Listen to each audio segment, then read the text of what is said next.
Theorem. Let A be a square matrix. If a sequence of row operations reduces A to the identity matrix, then the same sequence transforms the identity matrix into A inverse.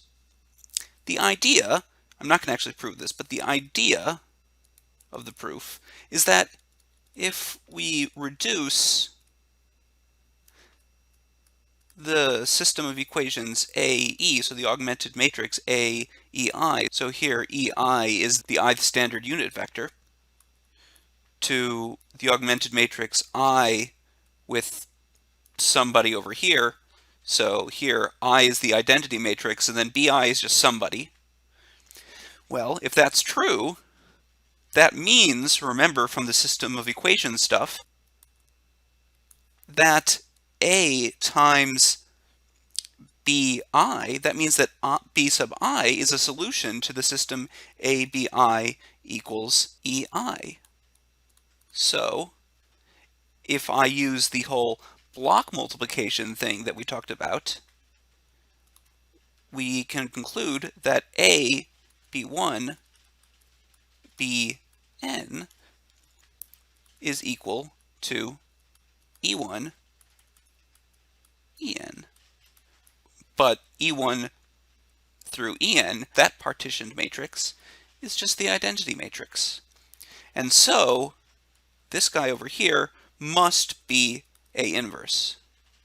The trick is that we can solve all the systems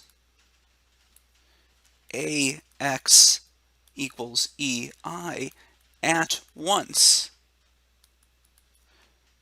by, instead of row reducing each of these thingies separately, we row reduce by applying Gauss-Jordan elimination on the matrix A augmented with the entire identity matrix. Then once we do this, the right-hand side of what we'll get will be A inverse. Let's do an example. Find the inverse of this matrix over here.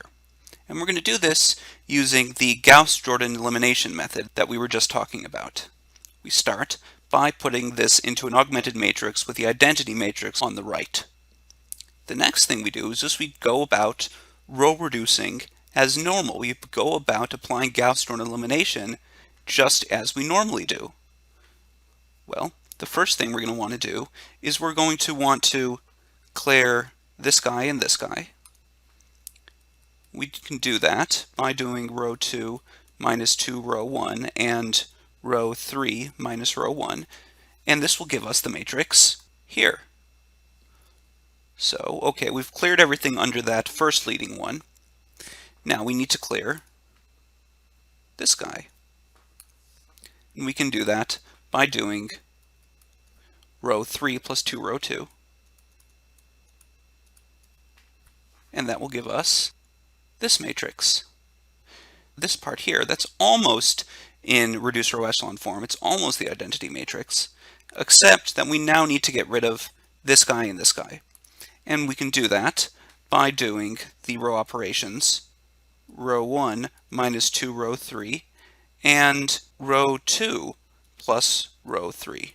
This will give us the matrix here. And so by theorem 3.14, we can conclude that the inverse of A, that A inverse, is equal to this matrix here that I have boxed. All right, let's take a look at this example here. We can certainly use the stuff we did last week for 2x2 matrices, but let's see what happens when we apply this Gauss-Jordan elimination method. Augmenting with the identity matrix, we get this right over here. Now let's go and reduce this. We can do minus row 1 so that we get to A1 in the top left corner, and that's going to give us this matrix.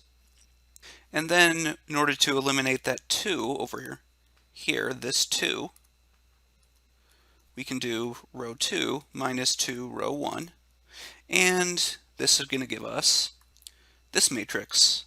Now you'll notice that there's a row of zeros here, and because of that, there's no way for us to get a leading 1 there.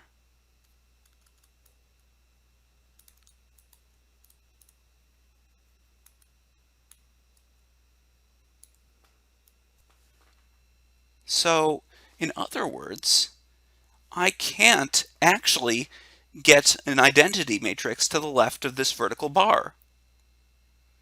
And this makes sense because this matrix we've already seen is not invertible.